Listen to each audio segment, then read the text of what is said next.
Help us reach 1,000 subscribers on our new channel Lesbian Stories. We hope you enjoy the story. The moment I dropped that bottle of Cabernet Sauvignon, my whole life changed. 10 years of marriage dissolved faster than wine seeping into pristine white fabric, and there she stood, Margaret Blake, Houston's most feared wine critic, wearing what used to be a perfectly white designer dress. "I'm so sorry," I stammered, grabbing napkins from the nearest table. My hands were shaking as I tried to help, but she gently caught my wrist. Her touch was warm, assured. "It's quite all right," she said, her blue eyes twinkling with amusement.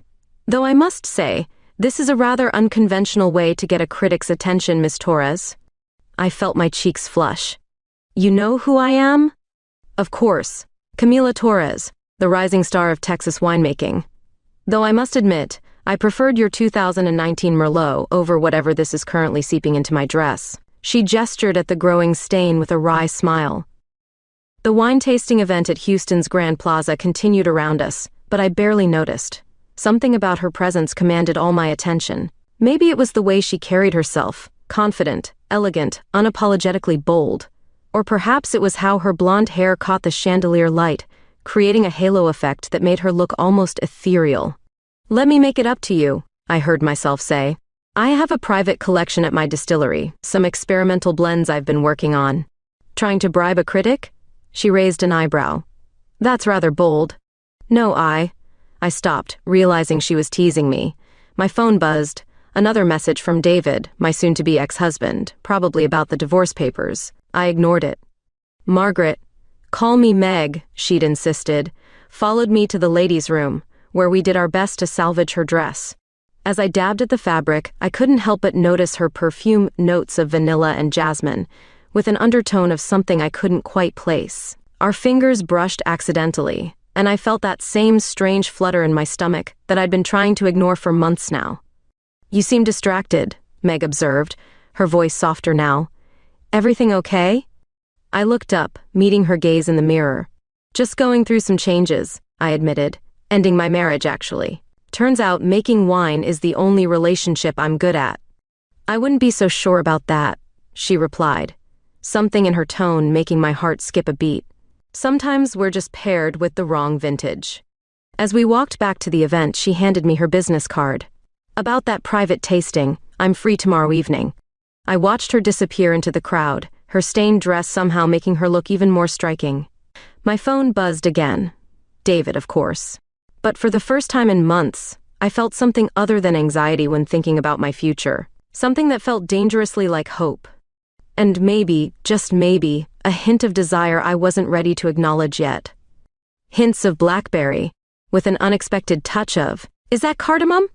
Meg swirled the wine in her glass, studying it with those piercing blue eyes that had been haunting my dreams for weeks now. We were in my private tasting room, surrounded by oak barrels and the rich scent of aging wine. It was past midnight, our third late-night tasting session this month. "You're good," I admitted, trying not to stare at the way her lips curved against the glass. "Most people miss the cardamom. Most people aren't paid to dissect every note." She set down her glass, fixing me with that intense gaze that always made my stomach flip. "You're taking risks with this blend, Camila. It's unconventional. Like spilling wine on critics at fancy events?" Her laugh echoed through the cellar.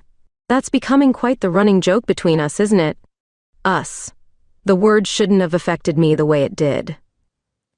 I turned away, pretending to check the temperature gauge on a nearby barrel. These sessions with Meg had become the highlight of my weeks, but they also terrified me. Every time she looked at me that way, every accidental brush of our hands, every shared laugh, it all felt like stepping closer to the edge of something I wasn't sure I was ready for. "Your latest review was brutal," I said, changing the subject. "Poor Vincent's Vineyard. They tried passing off a mediocre Chenin Blanc as something extraordinary." She moved closer, leaning against the barrel beside me. "I respect winemakers who take genuine risks, who pour their soul into their craft, like you." Her proximity was intoxicating, more so than any wine we'd tasted. "Sometimes I think you see more in my wines than I do." "I see more than just the wines, Camilla." My heart stuttered. In the dim cellar lighting, her expression was soft, almost vulnerable. I found myself wondering what it would be like to kiss her, to discover if she tasted like the wine we'd been sampling. I should probably go, I said quickly, stepping back. It's late. Of course. Was that disappointment in her voice? Same time next week? As I watched her leave, I couldn't shake the feeling that something fundamental was shifting between us. Later that night, lying in bed, I picked up my phone to check her latest review of my wines. Her words seemed to leap off the screen. Torres's newest blend is like its creator, complex, bold, and unafraid to challenge conventions. Yet beneath the daring exterior lies something achingly honest, waiting to be discovered. I read it 3 times, my fingers tracing the words. David had called earlier, wanting to discuss splitting our assets, but I'd let it go to voicemail. Instead, I found myself thinking about Meg's laugh, the way she closed her eyes when tasting a particularly good wine, how she always seemed to see right through my carefully constructed walls. Damn it, I whispered to my empty bedroom.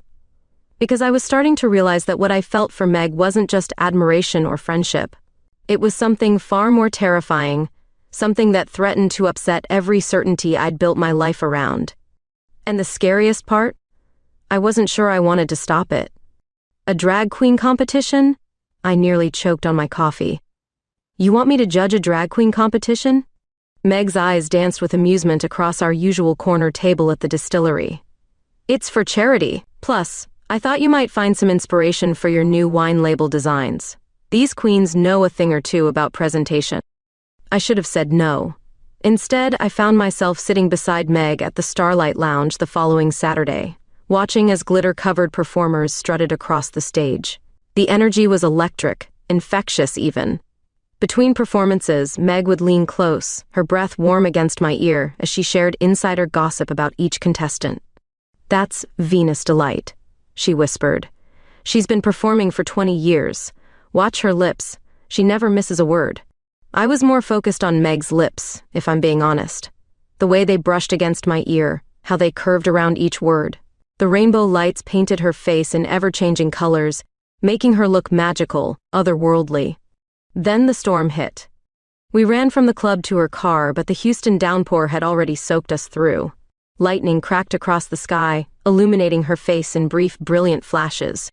Water dripped from her blonde hair, trailing down her neck, and something inside me snapped. I reached out, brushing a wet strand from her face. Her breath caught. We stood there, rain pelting around us, neither moving. Her eyes dropped to my lips, and I felt myself leaning forward. Camila? We jumped apart. David stood there, umbrella in hand, looking between us with growing comprehension. My soon-to-be ex-husband's presence felt like a bucket of ice water. David, I managed. What are you doing here? I was at dinner across the street. He paused, his expression unreadable. We need to talk about the house paperwork. Your lawyer's been dodging my calls. Meg straightened, professional mask sliding into place. I should go. Thanks for coming tonight, Camila. She was in her car before I could respond, taillights disappearing into the rain. David and I ended up at a nearby diner, the fluorescent lights harsh after the romantic darkness of the club. He stirred his coffee endlessly, not drinking it. How long? He finally asked. There's nothing going on, I said automatically, but the lie tasted bitter. Camila, I know you. 10 years of marriage counts for something. I've never seen you look at anyone the way you look at her. His voice was gentle, which somehow made it worse. Is this why? Is this what ended us? No, I whispered. I didn't. I never. This is all new to me too. Thunder rolled outside. My phone lit up with a text from Meg. Got home safe. Sorry about running off. You should tell her, David said, surprising me. Whatever you're feeling, she deserves to know. I stared at him, this man who'd been my safe harbor for so long. When did you get so wise? Around the time I realized letting you go was the kindest thing I could do. He stood, dropping money for the coffee. Just be happy, okay? That's all I ever wanted for you. I sat there long after he left, watching rain streak down the windows, thinking about almost kisses and the way Meg's eyes lit up when she smiled. My phone buzzed again. Can't stop thinking about tonight. Neither could I, but I didn't reply. Instead, I drove home in the rain, my lips still tingling with the ghost of a kiss that never happened, wondering if I was brave enough to chase what I really wanted, or if I was about to lose everything trying. I was engaged in Paris, Meg said quietly, swirling her wine glass. We were sitting on the floor of my cellar, backs against an oak barrel, sharing a bottle of my experimental blend at 2 a.m. After the almost kiss in the rain and David's appearance, we'd been dancing around each other for weeks. What happened? I asked, watching her profile in the dim light. She was a vintner's daughter. Marine. Meg's voice carried a weight I'd never heard before. We met at a wine festival in Bordeaux. She showed me every hidden corner of the city, taught me about wine regions I'd never heard of. I thought we'd spend our lives together. But she wasn't out to her family. When her father arranged a marriage with a neighboring vintner's son, she chose tradition over love. Meg took a long sip. That's why I moved to Houston. Needed an ocean between us. The vulnerability in her voice made my heart ache. Without thinking, I reached for her hand. She intertwined our fingers, and the simple touch sent electricity through my body. Is that why you became a critic? I asked softly. Partly. I wanted to understand wine the way Marine did. Somewhere along the way, I fell in love with it myself. She turned to face me. Your wines remind me of hers sometimes. That same passion, that willingness to break rules. Is that a compliment or a warning? Both, maybe. Her thumb traced circles on my palm. I swore I'd never fall for another winemaker. The air between us grew thick with tension. I could hear my heart pounding in my ears. And now? Instead of answering, Meg leaned forward and kissed me. Her lips were soft, tasting of wine and possibility. For a moment, I froze, overwhelmed by sensation and emotion. Then I was kissing her back, my free hand tangling in her hair, years of suppressed desire pouring out in one desperate moment. When we finally broke apart, both breathless, she rested her forehead against mine. I've wanted to do that since the night you ruined my dress. I laughed shakily. I thought you were going to destroy my reputation over that. I considered it. She smiled against my lips. But then you looked at me with those gorgeous brown eyes and I was done for. The second kiss was slower, deeper, making my toes curl. We might have stayed there all night if my phone hadn't buzzed, my mother Elena calling for the third time that day. She wants me to come to Sunday dinner, I explained, pulling back reluctantly. She's worried about me being alone after David. Are you going to tell her? I touched my lips, still tingling from our kisses. I don't know how. She's already struggling with the divorce. This might break her heart. Hey, Meg cupped my face. We'll figure it out, together. Together, I repeated, the word both thrilling and terrifying. I should warn you, I'm not very good at this. Relationships, I mean. Good thing I'm an expert at critiquing things until they're perfect. Her teasing smile softened. But Camila? You're already pretty damn perfect to me. I kissed her again because I couldn't not kiss her. Because she tasted like courage and hope and everything I'd been too afraid to want. Because in that moment, in the quiet darkness of my wine cellar, I finally felt like I was exactly where I was supposed to be. Even if coming out to my traditional Mexican family might kill me. Even if falling for a wine critic who could make or break my career was professional suicide. Even if I was still learning how to be brave. Because some things, like the way Meg looked at me, like the feeling of her hand in mine, were worth being brave for. This blend needs something, Meg mused, standing behind me in the distillery. Her arms were wrapped around my waist, chin resting on my shoulder as I measured ingredients. Something unexpected. Like cardamom? I teased, leaning back into her embrace. Like lavender. She reached past me, grabbing a small vial from my experimental shelf. Trust me. I did trust her, more than I'd ever expected to. Over the past weeks, we'd fallen into a comfortable rhythm, late nights experimenting with wine blends, stolen kisses between tastings, quiet mornings sharing coffee before the world intruded. The Houston wine competition was approaching, and we'd been working on a special blend. Something that could put my distillery on the map. Something that could prove I was more than just David Torres's ex-wife playing at being a vintner. You know you'll have to recuse yourself from judging my wines now, I said, adding 3 drops of lavender essence. Already done. She kissed my neck. Victoria's handling all Torres vintages reviews. Victoria Chen, Meg's rival critic, known for her ruthless palate and even more ruthless reviews. The thought made me nervous, but Meg's confidence was infectious. The competition arrived faster than expected. I stood in the grand ballroom of the Four Seasons Houston, watching judges sample my wines. Meg squeezed my hand under the table, our secret signal of support. Then Victoria approached our table, her red lips curved in a knowing smile. Interesting choice bringing your Critic as your +1, Camila. My stomach dropped. She knew. The wine speaks for itself, Victoria, Meg said coolly. Oh, I'm sure it does. Victoria's eyes glinted. Just like those late-night tastings at your distillery speak for themselves. The room suddenly felt too small. Around us, other vintners and critics were starting to pay attention. I saw phones being pulled out. Whispers spreading like wildfire. Is it true? Someone called out. Is Torres Vintages buying reviews with sexual favors? The accusation hit like a physical blow. Meg stood up, fury radiating from every pore. How dare you? Meg, don't. I grabbed her arm. Making a scene would only make things worse. But the damage was done. Social media exploded within hours. My phone wouldn't stop buzzing, texts from David, missed calls from my mother, news outlets requesting comments. The headlines were brutal. Wine World Scandal, Critic and Vintner's Secret Affair, and Torres Vintages, Success Through Seduction? Back at the distillery, I paced my office while Meg made calls, trying to contain the damage. My reputation's ruined, I said, running hands through my hair. No one will take my wines seriously now. Hey, Meg caught my hand, stilling them. Your wines are extraordinary. Anyone who thinks different can go to hell. Easy for you to say. You're established. You're just the most talented winemaker I've ever met. She kissed my palms. And I'm not letting anyone take that from you. My phone rang again, Elena. This time the screen showed a text. Is it true? Are you with a woman? I showed Meg the message, hands shaking. I can't lose my family and my career in one day. You haven't lost anything yet. Her voice was fierce. We'll fight this, together. I looked at her then. Really looked at her.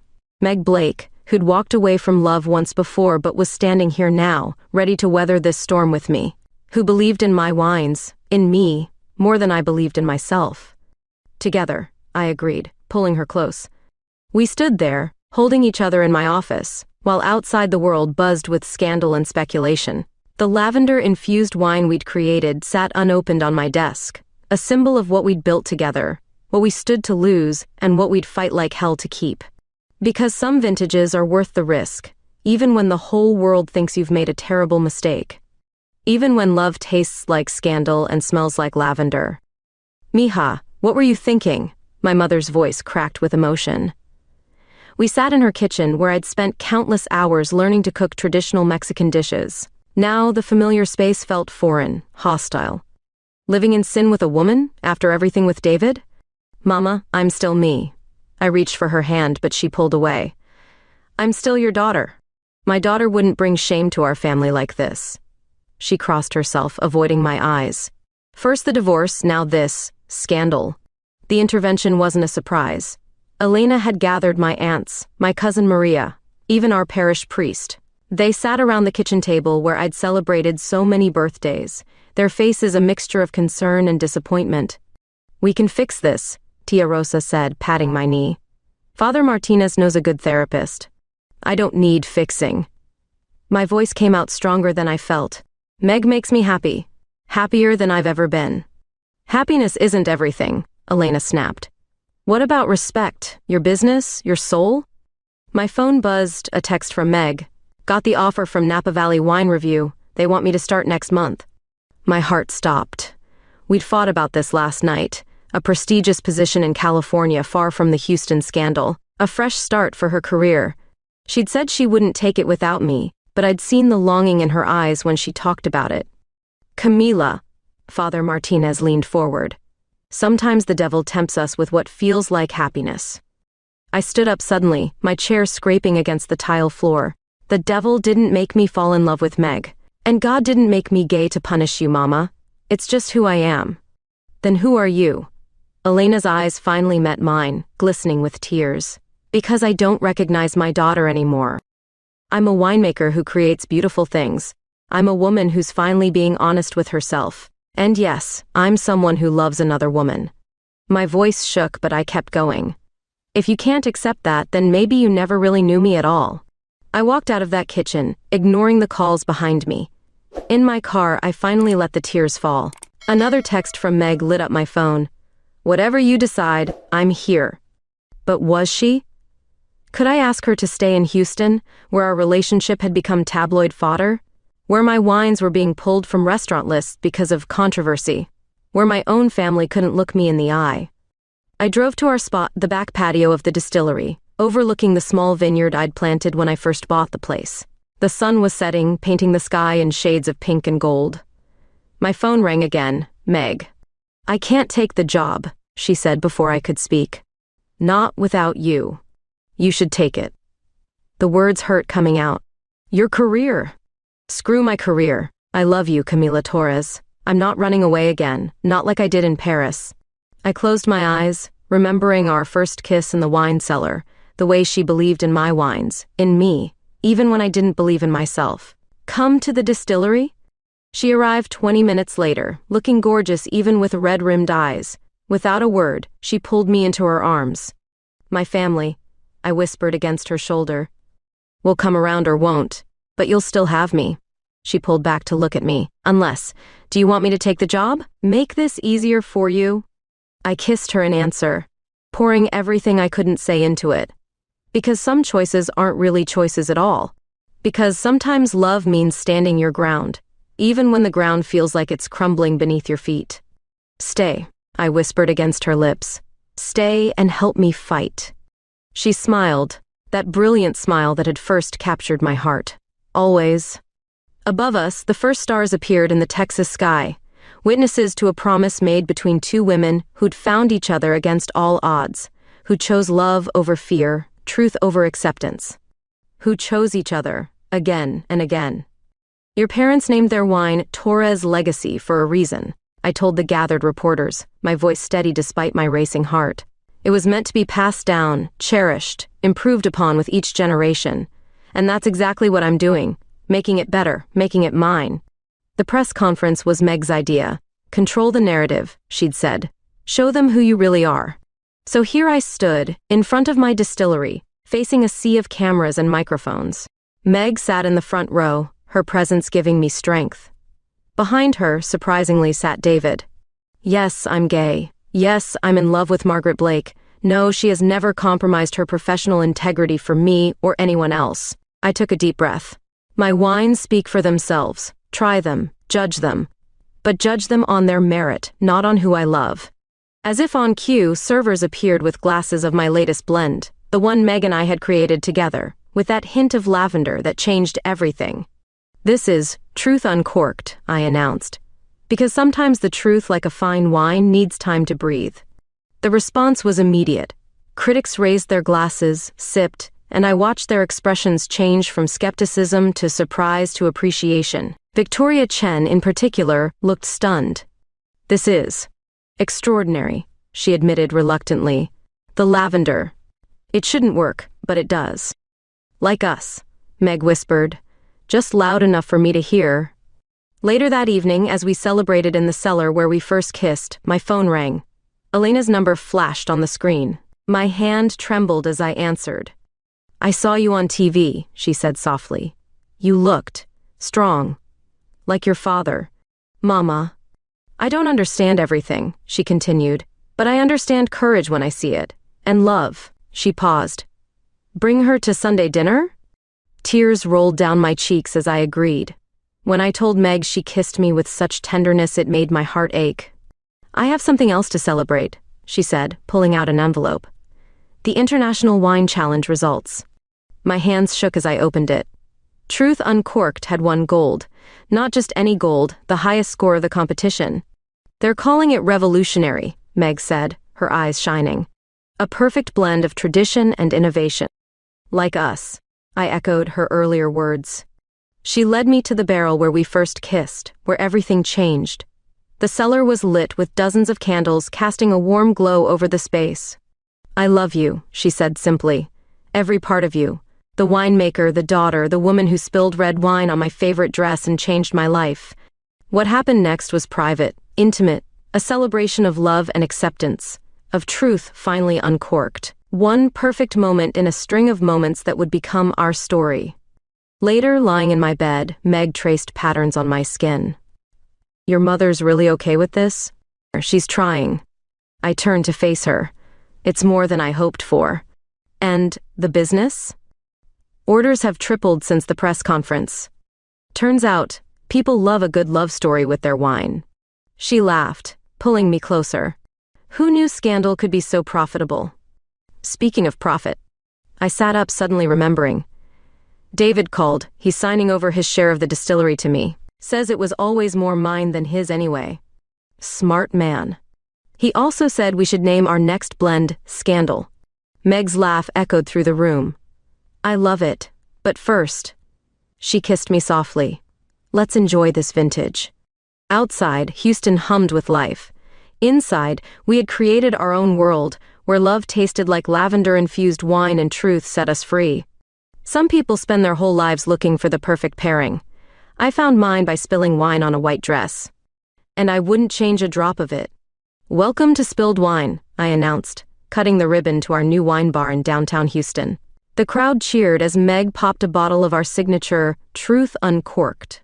1 year had transformed everything. My life, my family, my business. The wine bar was our dream realized. Exposed brick walls showcased local artists, while the bar itself was crafted from reclaimed oak barrels. Every detail reflected us, elegant yet unconventional, traditional yet daring. Even Elena had contributed, insisting on hanging family photos alongside our wine awards. To new beginnings, Meg raised her glass, looking radiant in another white dress, and to ruined clothing. The crowd laughed, now familiar with our origin story. Victoria Chen, who'd become an unlikely ally, clinked glasses with us. Who knew scandal could age so well? I watched Meg work the room, charming investors and critics alike. She'd resigned from formal wine criticism, focusing instead on education and advocacy. Our weekly wine tasting classes were already booked months in advance. Your father would be proud, Elena said, appearing beside me. She'd brought empanadas, a peace offering that had become a tradition. He always said wine was about bringing people together. Even when those people surprise you? She squeezed my hand. Especially then, mija. As the evening wound down, Meg led me to the cellar, a replica of the one where we first kissed. Candles flickered everywhere, casting dancing shadows on the walls, but something was different. On each barrel, she'd placed a photo, our first wine competition together, the press conference, Sunday dinners with my family, quiet moments in the vineyard. What's all this? Our story, she said softly. Every vintage has one. She guided me to the center barrel, the one we'd saved from my old distillery, the one where we'd shared our first kiss. On it sat a single wine glass filled with a deep red liquid I didn't recognize. A new blend? Taste it. I lifted the glass, noting the familiar notes of our signature wines, but with something new, something that made my heart skip. As I tilted the glass, something caught the light, a ring, resting at the bottom. Meg. I had this whole speech prepared, she said, taking the glass from my trembling hands, about how some wines take time to reach their perfect moment, how the best blends are often unexpected. She got down on one knee, holding up the ring. But really, it comes down to this. I love you, Camila Torres. Marry me? Tears blurred my vision. You realize this means you'll never be able to give my wines an unbiased review again? Darling, I haven't been unbiased since you ruined my dress. Yes, I whispered, pulling her up into a kiss. Yes to all of it. The engagement party lasted well into the night. David brought his new girlfriend. Elena taught Meg traditional Mexican dances, and Victoria actually smiled twice. The wine flowed freely, each bottle telling part of our story. Later, as we slow danced among the barrels, Meg whispered, I have a confession. That night at the wine event. I saw you coming with that Cabernet. I could have moved. I pulled back, staring at her. You mean, sometimes the best things in life start with a little mess, she grinned. Besides, it was worth ruining a dress to find my perfect pairing. I kissed her there, among the barrels and memories, tasting wine and joy and future on her lips. Because love, like wine, doesn't always come in the package you expect. Sometimes it spills all over your carefully planned life, staining everything it touches, making it more beautiful in the process. And sometimes, if you're very lucky, it tastes like coming home. By the way, she murmured against my lips, I already ordered a white dress for the wedding. Don't worry, I laughed. I'll be more careful this time. But we both knew that wasn't true. After all, the best stories start with a little spilled wine.